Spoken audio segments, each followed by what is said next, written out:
daily morning show where we talk about the latest topics in pop culture. I'm Brittany Jones-Cooper. I'm Shanika. I'm Allie Culver. And I'm Lucas Tim. Hello, everyone. Yeah, today we are going to talk about the new celebrity-stacked cast of Dancing with the Stars, the widespread suspicion of opposite-sex friendships, a controversial stance on menu-peepers, and New York City's latest unconventional convention. Plus, ESPN commentator Patrick McEnroe and singer Melissa Errico join the table. But first, our table is decorated with some spatulas provided by Williams-Sonoma and Tools for Change, a fundraising program benefiting No Kid Hungry that aims to end childhood hunger in America. For the last 5 years, Williams-Sonoma has partnered with chefs, musicians, and influencers to design limited edition spatulas that help provide up to 40 meals for children in need. Yeah, that's awesome. These are great. What an amazing charity. What an amazing charity. It. Check it out. We got all the spatulas. Yeah, I can't wait to spatula some stuff. I want to keep these spatulas. Like a butt scratcher? Get jiggy with it. That's what it says. Yeah, wait, is that Jiggy. Lisa's dog? Yeah, and speaking of Real Housewives, I love that. I don't know if you all heard the news, but I know in America we're dealing with a lot of hardships right now, but And this is another one. this is another one. Bethenny Frankel will not be returning, to the Real Housewives of New York City next season. She announced it yesterday. Are you okay? Here, wipe your tears away. Thank you. This is a really big deal. I'm really, really upset about this. Yeah. I mean, for me, she is like the reason I watch New York Housewives. Bethenny Frankel is synonymous with New York Housewives.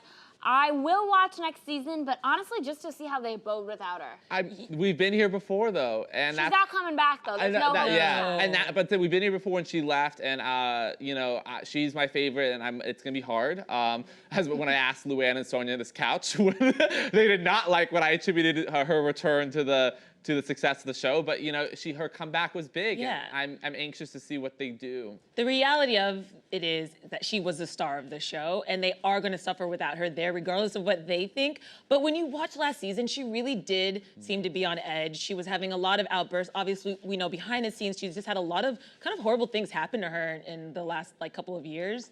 And she's been going through a lot. So I think she probably had a chance to really look back and be like, I need to be taking care of myself. I mean, unlike the other housewives, I totally agree with you on the tragedies going on in her personal life. She doesn't need the money from this show. But, we will certainly feel her loss. Like, she, as a reality star in general, for me, I felt like she perfected sort of like the pithy, sarcastic interview to the camera, but still, doing well in the group. Yeah. It's something I've tried to sort of capture on the show. Yes. You are the Bethenny of the table. I really love her, and I'm going to miss her so much. Yeah, but do you think she'll have her own show again? Yes. Because I liked when she had her solo show. Yeah, I loved her solo show. Her talk show or her reality show? Her reality show. The one where she was getting married. Bethany Ever After. So she's show. producing stuff with Mark Burnett, so she will be on TV shortly. I just think she wants to do her own thing and possibly just not have it as a docudrama. She wants it more professional, I think more healthy, I think, for her and her family. Yeah, when you look at all the women on this show, it is crazy meets crazy meets crazy. It must make you feel insane after a while. She is a professional woman. She is such a businesswoman. I'm sure she just wants to do something that more reflects her brand. Yeah, she's you could tell she's a very deep person. Yeah. I still admire her for all the work she's did in Puerto Rico. I was like, she did not have to do that at all, and she really went for it and went hard, and I really appreciated that. So I'm like, I feel like she probably wants to do something more meaningful that's not just fighting with drunks. That's such a good point. We will love Bethenny forever, and at least we still have Dorinda. Speaking of fighting with drunks. Well, you guys, now it's time for today's guests. Patrick McEnroe and Melissa Errico are a power couple in the world of sports, arts, and entertainment. You may know Melissa from her career as a singer, and Patrick as an ESPN commentator and former Davis Cup captain. Here to chat about the U.S. Open and more is Patrick McEnroe and Melissa Errico.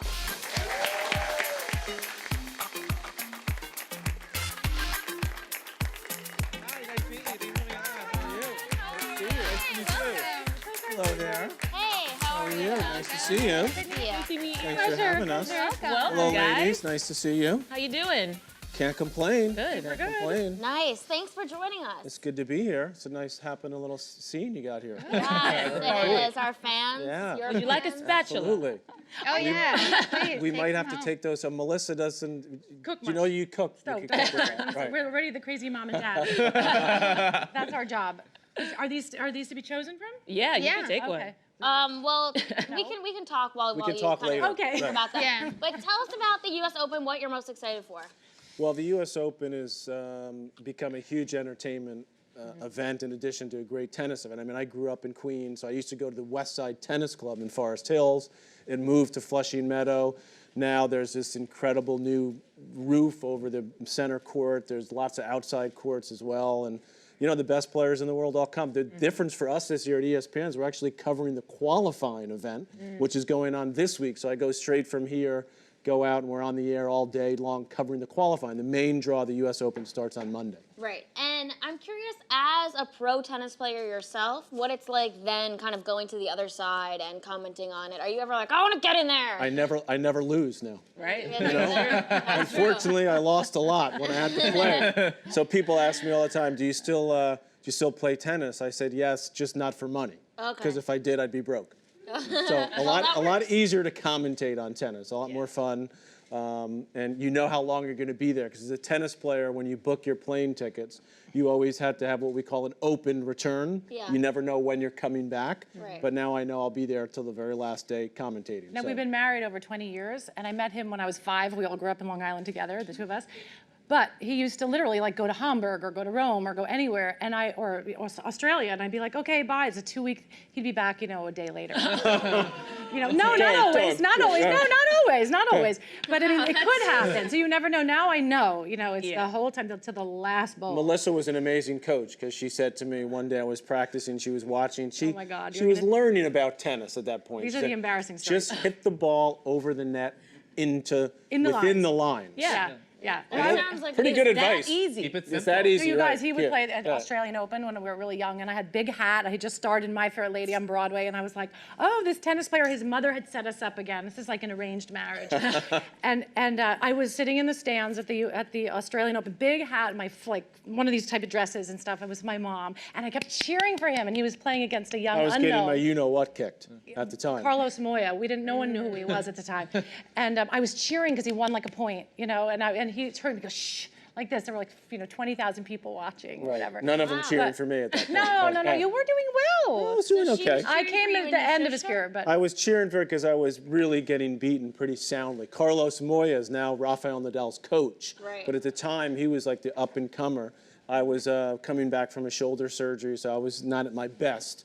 And Carlos was giving me a beating, so I was, it was close to the end of the match. And I was like, just get me out of here. This is embarrassing.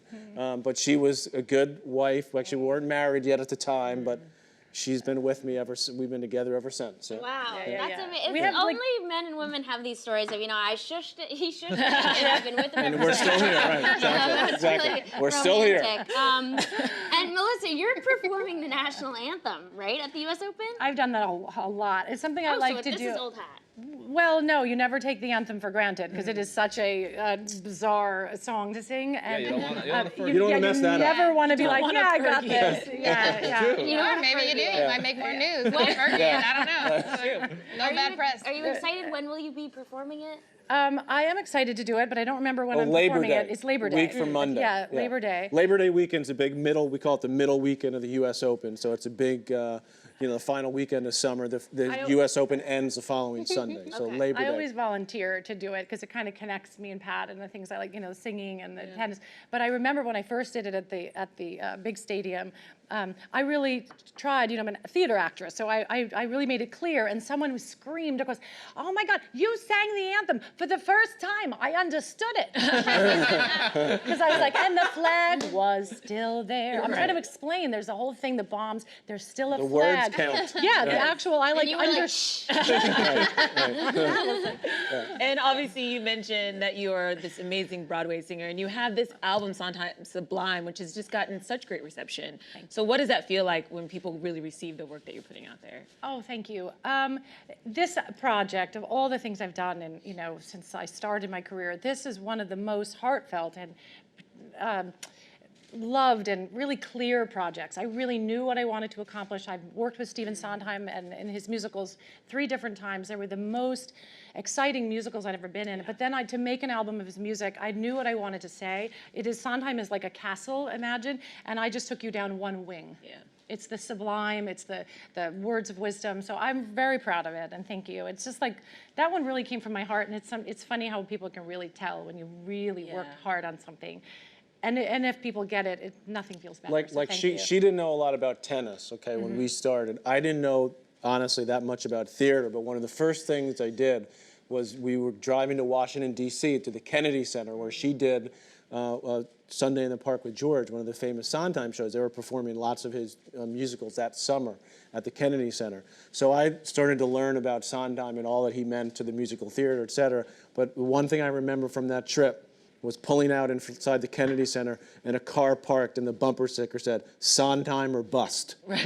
And I said, here we are. Now I'm really in it. I'm really in the theater. So learned a lot about it, and she just lives it, and you know, some amazing songs, and she put her heart and soul into the record. But that's why it's so special, because his music is something so many people know and connect to. So for them to receive you singing like that must just mean a lot. Yeah, and I mean, for anyone who's learning about Sondheim, you can live by Sondheim. You can actually live the words to live by. Stop worrying where you're going, move on. If you can know where you're going, you've gone, just keep moving on.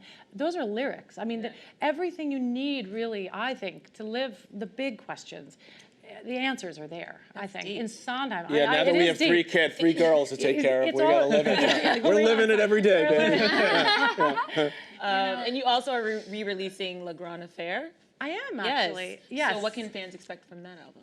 Well, Michel Legrand was one of the great film composers, and I did do his only Broadway show. And he passed away in January, and I work now occasionally for the New York Times, and I was able to write his appraisal in the New York Times. And that just began a kind of a thread of my doing a lot of tribute work. I sang in Paris, and I sang in San Francisco in his honor. And then Warner Music decided to re-release our record we made together.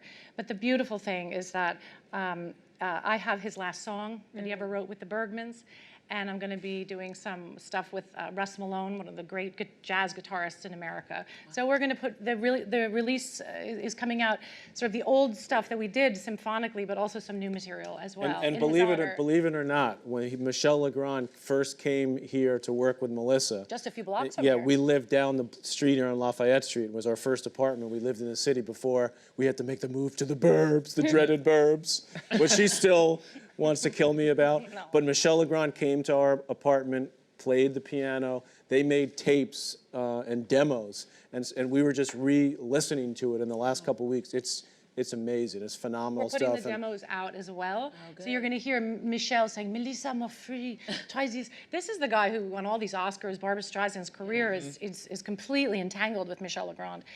I know. Yeah, you know.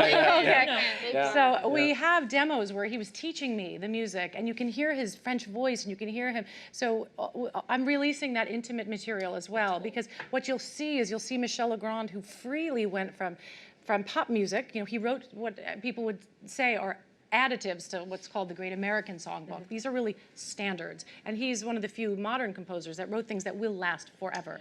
No offense, but a lot of music we all listen to right now, you're never going to hear it again. No. This stuff will last forever, as well as Gershwin and Cole Porter. Anyhow, you can hear how he plays as if a standard, but then he goes instantly into classical music, the way he was playing for me, instantly into real heavy jazz.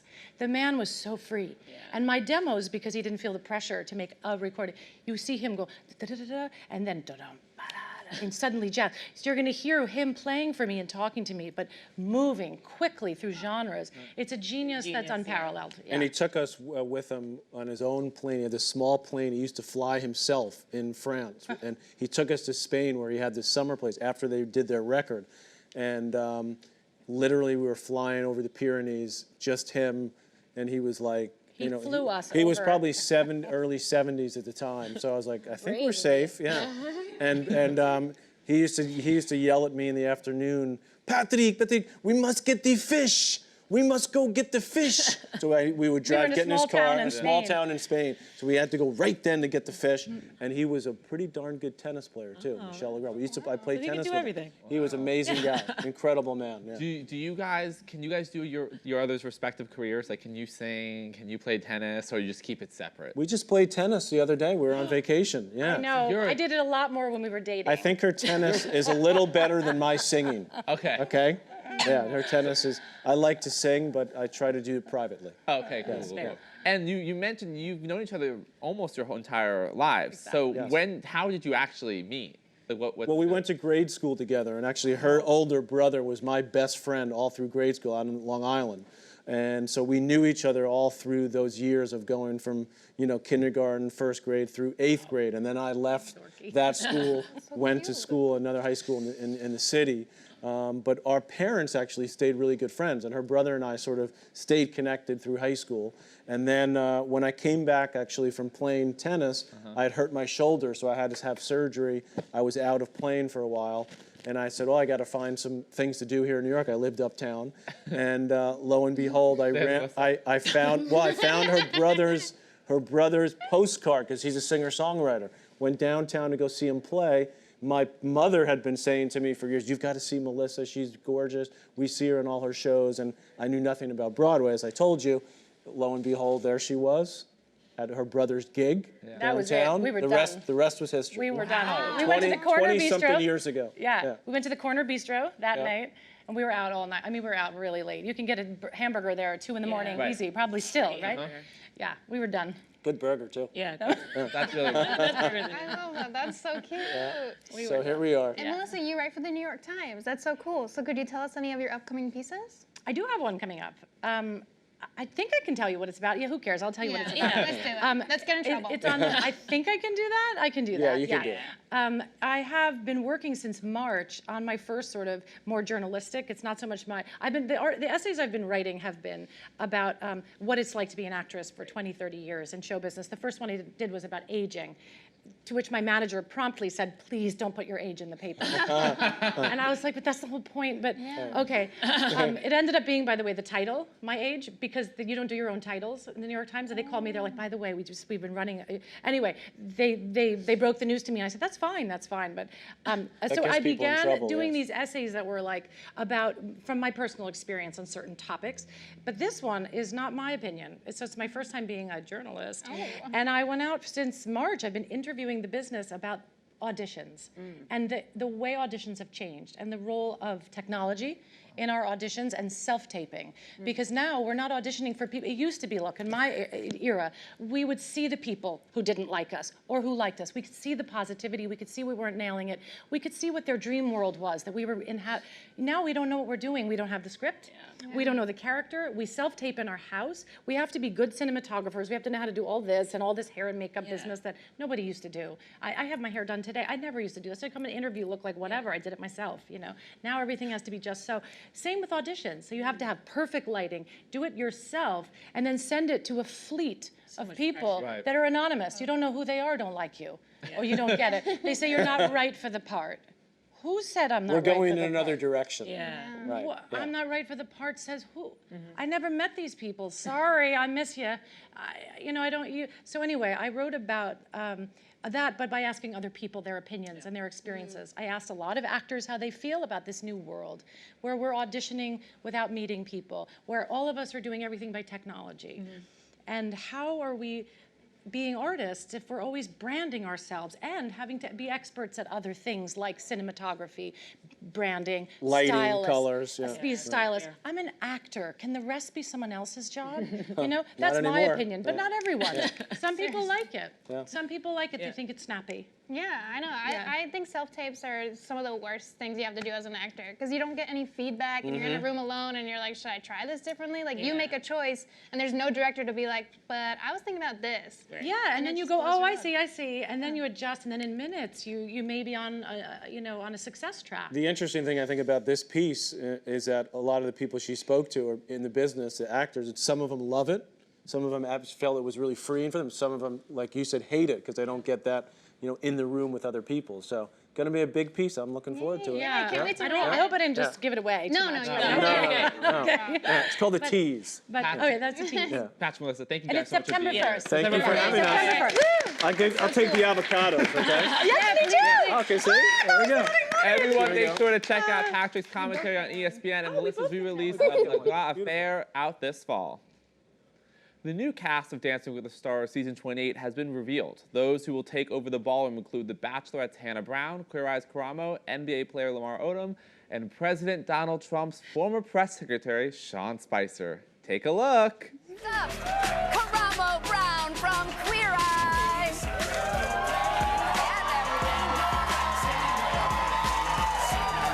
It's the Bachelorette, Hannah Brown. And now, country superstar Lauren Elena. A personal favorite here is Dawson from Dawson's Creek. Everybody, Jake Vanderbeek. The NFL legend, Ray Lewis. And from The Office, it is Kate Flannery.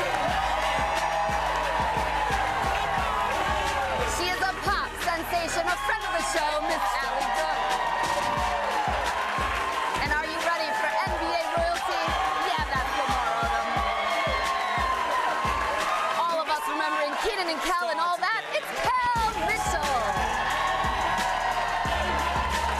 Straight from the briefing room is Sean Spicer. Right up to that podium. And lastly, she's the supermodel and uptown girl, Christy Brinkley, my friends. I mean, I can't. Why are we giving Sean Spicer a platform? It is mind-boggling to me. It is mind-boggling this person who lied to the American people for how many months, literally day one, said Donald Trump's inauguration crowd size was the biggest ever, lied. He's a liar.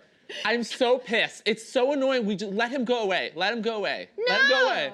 I want to see Sean Spicer dance. I want to know, does he have good moves or not? Well, I think his cha-cha is going to be like his press conferences, sloppy and offensive to non-white people. Wait, what if he's There you like go. really good? That's what I think. That's really funny. What if we like I watch can the write 2 minutes jokes. and he's so good though? Like what if it's just like He amazing? won't be so good. Look at I him. don't know, he has a really tiny body, and remember when we were talking about Dancing with the Stars, like the junior edition, and like a tinier body means sharper moves, and he might just be like a tiny, really good dancer. No, he looks like Mr. Potato Head, and I would imagine that's how he will move. I feel like he could be like your uncle. Yeah. And I'm looking at the two Actually, of you right now. is he your uncle, Lucas? Is that why you hate him so much? Why don't you talk to me anymore? He does look like a thumb. No, It's just disappointing. Disappointing. It's just disappointing. disappointing because these people are part of administration and they seek no remorse for being a part of administration that's perpetuated lies and hate and division, and for the mainstream media to then capitalize it. I just don't like it. And I just think a lot of people want their politics out of entertainment, especially right now. And so when you're watching Dancing with the Stars, you're really looking for Christy Brinkley or the ex-Bachelorette. Like you just want people who are fun without any sort of loaded backstories. And Yeah. so this just sort of is a weird addition. They're obviously doing it for ratings, but it feels just kind of Yeah, it would be like Tori Spelling and Adolf Hitler. It's just like odd, you know, it It's doesn't an odd feel addition. right. it also shows, because you don't know, our current Secretary of Energy, Rick Perry, was on Dance with the Stars previously. So basically, it's a Trump administration, Dance with the Stars, and just a circle. So that's how they get their cabinet secretaries as well as they get their contestants. So that's America right now. Would you do Dancing with the Stars? Absolutely. No. Yes. Not. Well, because Brittany's a good dancer. Yeah. I would love it. I would love it no. so much. I want the costumes. I want the shoes. You I would love Tom thrive. You would Bergeron. I don't think I would do it. I would do no. it. I mean, like, I would do it to, like, meet one of the dancers and be like, are we going to connect and have a love story? But other than that, like, I don't want to be like, I feel like they don't really vote for the best dancers. Right, It's they like- don't. So Well, it's like, Normani didn't win. No. yeah, Normani that's the didn't thing. win. Normani Yeah. didn't win, so it's like, fuck this show. Honestly, like, that was the worst moment of my life, and I was like, this is rigged. This is just false. That's, my grandma was a big fan of the show, obviously. She like loves stuff like this. Hi, Grandma.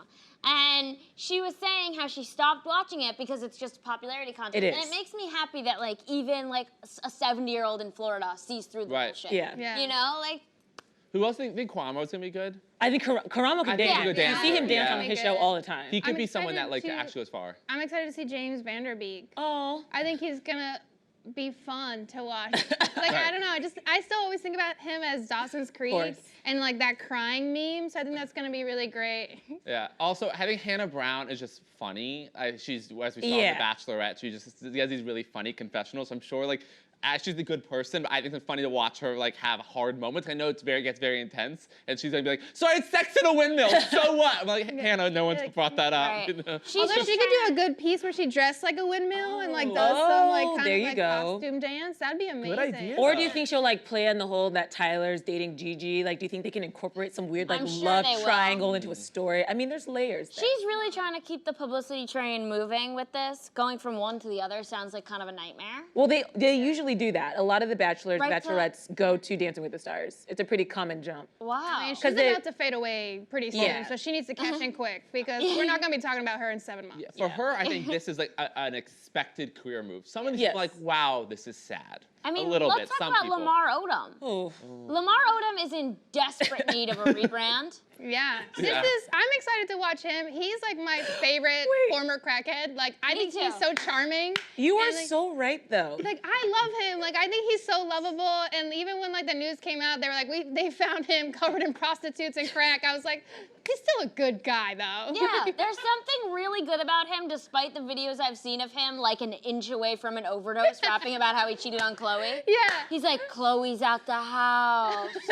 And then his white friend who got shot a week later was in the back of the video. And I'm like, what really is this? Because it's airing on E.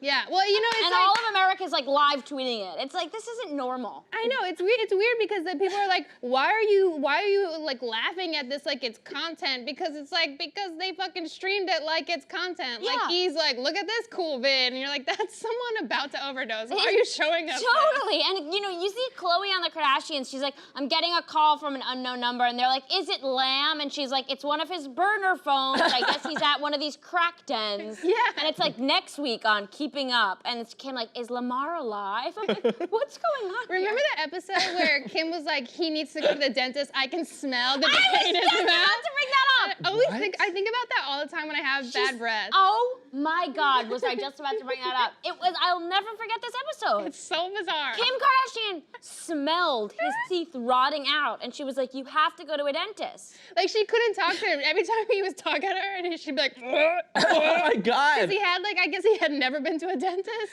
Guys, why is he going to be on Dancing with the Stars? I don't know, but wouldn't it be cool if like he's like dancing with his partner and he opens his mouth and she just passes out and we're like, he needs another trip to the dentist. I won't forget when that was around the time I stopped watching Kardashians, when Robert Kardashian, he was living with Khloe and Lamar at the time, and he said, no one knows except us what went on in that house. Yes. No one knows. And I have been Googling what went on in that house. for trying. But I guess it's just him doing drugs. I think by the state they found him in the brothel, we can imagine what Yeah. went down in that house. That is good. crazy. Like But that, He's I'm teeth still are in it, so you know? good. I'm still like, I'm rooting for him. I think he's so cool and charming. I think he sounds like a fun dude. well, we'll see how it plays out on the 100th season of Dancing with the Stars. Moving on, a new piece in The Atlantic dives into the widespread suspicion of opposite-sex friendships, asking whether straight men and women can really be close friends without their partnership turning into something more.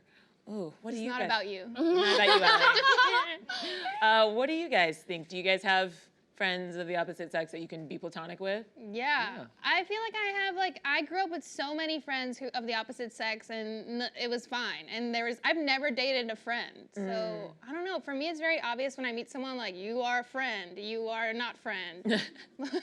I'm trying to think when this gets complicated. I think it becomes complicated when someone in the, I don't know, do your guy friends want to bang you? No, Sometimes. not at all.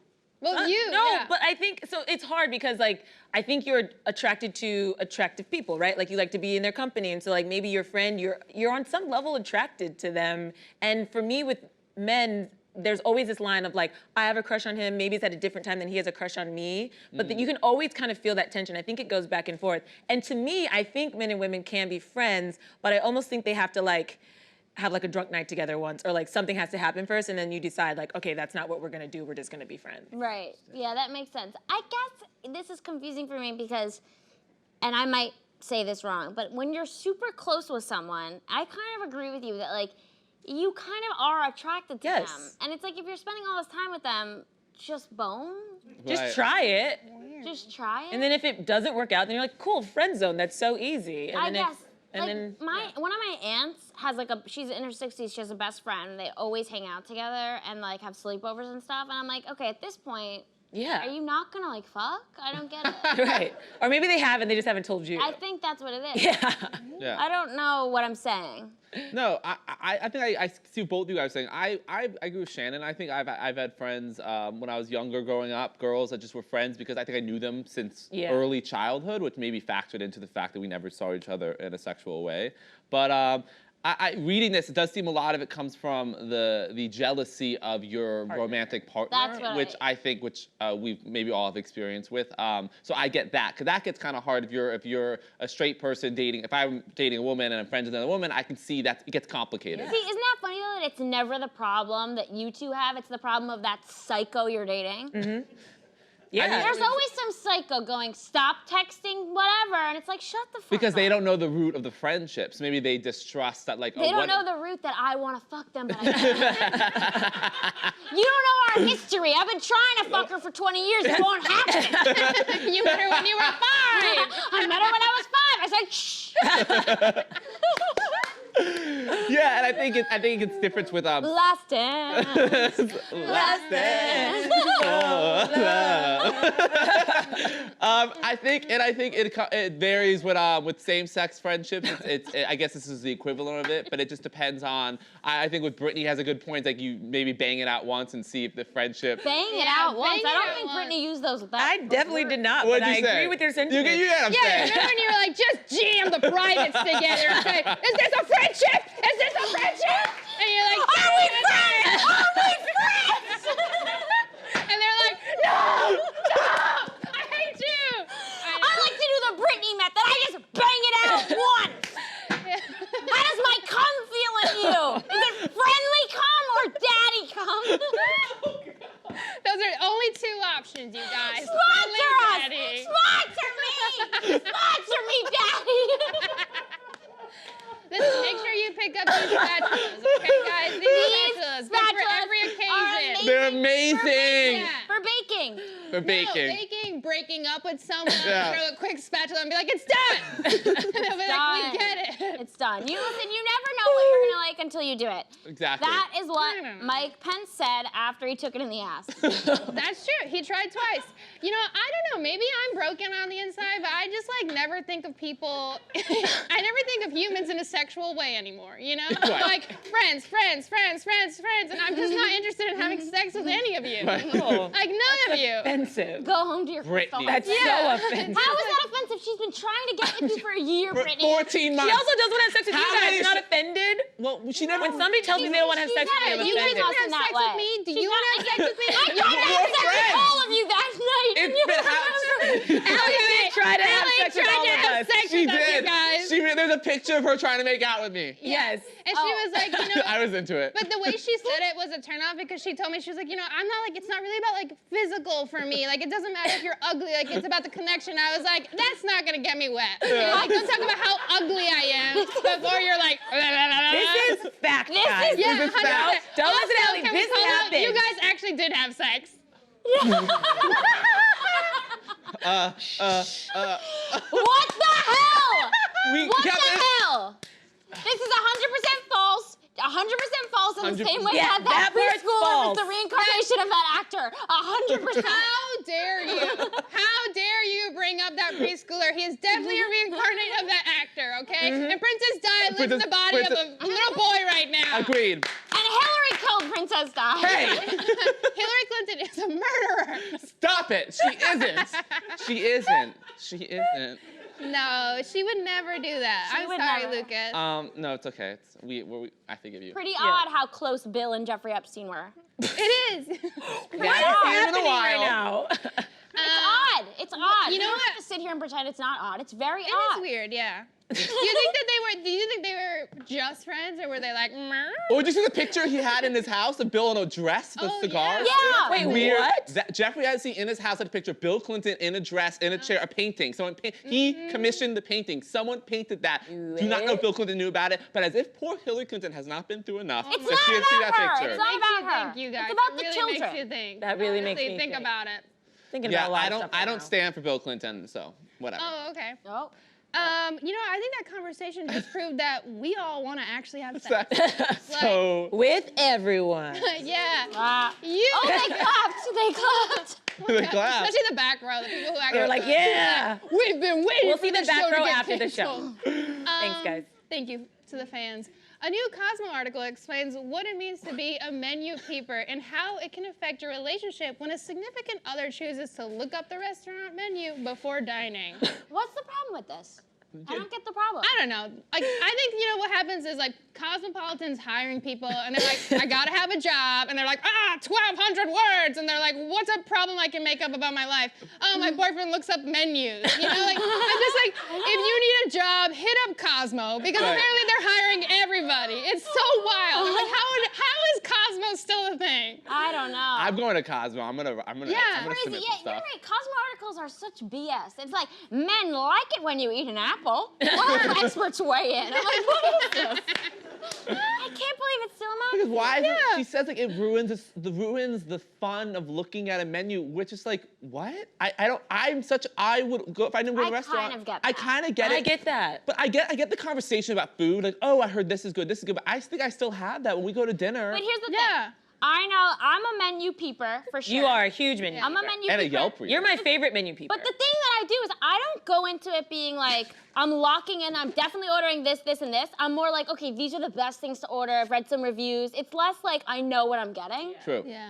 See, I and feel I like very that much excuses like it. to just be in the experience, order myself a little drink, look at the menu, and have an adventure. But you know what? I'm surprised you feel that way now because you are so dietary limited that you should really be a menu peeper. I'm still not. Wow. I'm still not. You're I allergic like to the everything. adventure. I like the spontaneity. Although I do enjoy going to dinner with Allie because she is a menu peeper, and I'm also really like passive when it comes to ordering.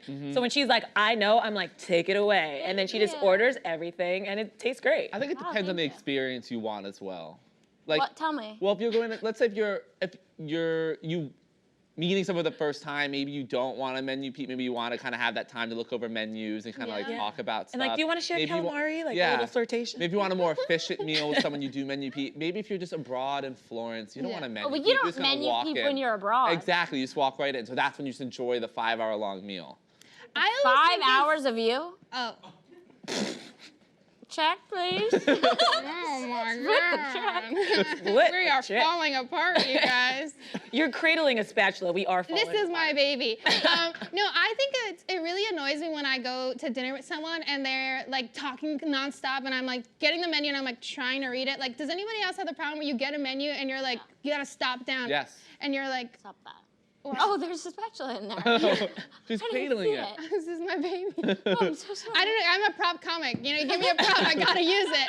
No, I hate when I get a menu and I'm just like, it takes me forever to like focus in, you know? Yeah. And harder. And it's just like, what are the words? You know, you're like, yeah, you know, calamari's gonna be there. And then there's a person that's like, yeah, he broke up with me again. And I'm like, I don't give a fuck about James breaking up with you. I'm trying to fucking read what's on the food menu. Well, that's why sometimes when I go out to dinner with people, I'll say, guys, can we just order, look for a Totally. second, and then we'll talk? I say that. I don't care. We've done that. Yeah. I done do that. I do that. You're so crazy. Like, you say that and you don't care.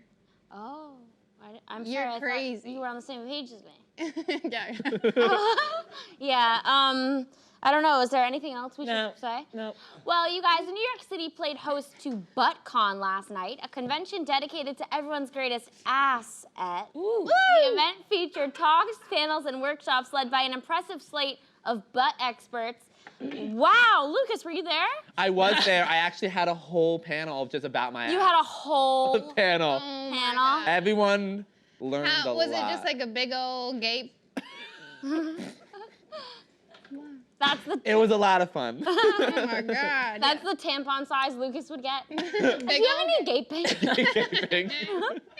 Man, some people got actual invites for this. Yeah. And I was so upset because I make so much butt content. Yeah, you do. You know? You do. And I felt like maybe I'm not putting myself out there enough. You know, I'm creating content on the daily, and yet here we are. I didn't get a fucking invite for ButtCon. So, like, I should just end it tonight. No, don't do that. The Danny DeVito butt. joke. Oh my God, yeah. When people came at Shannon on the internet. Right. Yeah, because I said that Danny DeVito was such a sweet, amazing man that I would eat his ass. Oh, right. Right. And I was just like, you know, Right. like people are like, oh, what is that? Why are you talking about spreading Danny DeVito's butt cheeks and putting your face in there and going la la la, you know? But it's like, it just is an act of love. It's like, oh, I would like to take care of him. It's like you say, oh, I hope he's okay. Oh, I would eat his ass. I want him to be happy. You know what I mean? Like, it's just like, I want this It's person like- to There are have so many happiness. concerned No, it's like- looks in the audience I right think now. it's beautiful. Yeah. I think Get I'm well soon. sorry. It's like, I get well soon. apologize. It's like, I want the best for you. Get like, well soon. Get well soon, I'll eat your ass. I do not fucking apologize for me. Like, these people, like, if you are out there not giving it all to the people you are in bed with, you are trash. Yeah. Okay? Like, if you don't take care of the people you make love to, then, like, why are you even making love? That's I true. agree. That's true. I think that's true, I too. absolutely agree. Shannon has a beautiful soul. It's one of the. Oh, what about a beautiful body? And a beautiful. Oh, yeah. You guys get my body on this show. You never get my body. Like, they pulled to a wide. They're like, we can't close up. Can you do a close up on my body? Get this body. Look at the wires from my mic busting out because I'm so rich. Oh my God. That guy was like, she has camel toe in those baggy jeans. I know, it is like amazing how you can still wear like a loose fitted jean and still get camel toe, Sarah. I don't know. I think that's a unique problem that you have. Yeah. It's like when you got that thick ass labia, it's like a butt in the front, you know, bringing That it back is- to butts. yeah. Like if you got a thick labia, you got a double butt, you know? You got a butt in the front and a butt in the back. This panel is sponsored by Tushy, and I actually have a Tushy bidet. Oh, that's a real thing? Because you know what? Like a toddler, I'm so short that I have trouble wiping. Well, they have a session at ButtCon Yeah. on how to wipe. How to wipe, appropriately. how to have the perfect poop. Yeah. That's You know, two how classes. to have the perfect poop. Let me tell you, that's a privilege. Not That all is a of privilege. us can have the perfect poop. Some of us are gluten intolerant. Some of us have ulcers, okay? Some of us can't have the perfect poop. Has But, anybody ever had that perfect poop, like the S-shaped one? Yes! The S-shaped? Oh my God, yes! That's so exciting. I don't know what that's like like. soft serve? Oh my Yeah, God. but it's supposed to be S-shaped. Okay, but it takes it has to be the perfect storm. You know, you Right. need a squatty potty. You need to be like. I have a squatty potty. I know, I've used it. It's like, I'm like, thank you. If I walk into someone's home and they have a squatty potty, I'm like, I fuck heavy with you. This is good. But like seriously, there's nothing better than when you like get an S-shaped poo and you look down and it's just like, Shannon, you made it. Like it is like it's like, oh, it's perfect. And then if you had the perfect poop, you will wipe and it will be clean. Oh And you my can be God. like, Yeah. That's magic. and you can just Totally be right. like, keep it and frame it and be like, that was that S-shaped poo. Yes. Totally right. So good. I'm It's looking good. forward to the day, and I will think Shannon when I look Yeah. at it. You won't do it if you're sitting like this on the toilet. You gotta You gotta squat. get up You on gotta- that you gotta squatty potty. Put those legs Right. up. When I do it, I think about my caveman ancestors. Yeah. I'm like, this is them starting fire. Yeah. You know what I mean? I'm a method actor. Do you think all cavemen were shitting while they were starting fires? They're like, guys won't go. Every time I do it, I'm like, wow, I just got booked. You know what else? They had a course about cake sitting. Cake sitting. Yes. Let's talk about Oh my that. God, Cake you sitting. guys. There's nothing I love more than like a butt, like a naked ass, just pressing into Sitting a on cake. a cake. Or did you remember pudding farts? Or cake Where- farts. I remember cake farts. I remember pudding farts and cake farts. So like people would like fart over a cake or pudding, and you just see it ripple out, and you're just like, and you're like, get me that pudding. You know, like get me that ass pudding. The ButtCon really had everything from cake sitting to twerking Yeah. to pooping. It really just celebrated the complexities, the beauty of the act. We should. ButtCon next year, you gotta invite us. We're all got it. going. Yeah. You gotta seriously. invite We're all us. I'm going. tweeting this at them. I Guys, will we all have suck butts. All the farts. Yeah, we really do Yeah. have butts. It's Everyone has crazy. butts. Has butts. Everyone. Everyone has butts. Well, on that beautiful note, while we have loved hosting Build Brunch for over a year now, this will be our last show. We are all moving on to different projects and endeavors, so here's what lies ahead for all of us.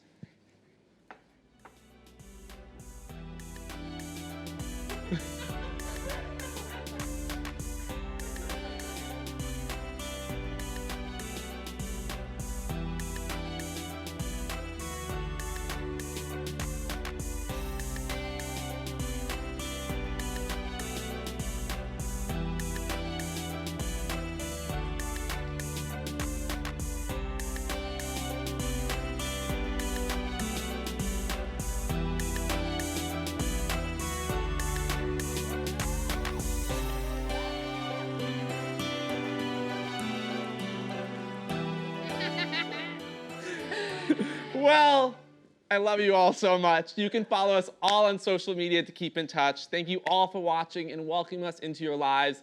That's all from us. Have a great, great summer. Bye, everyone.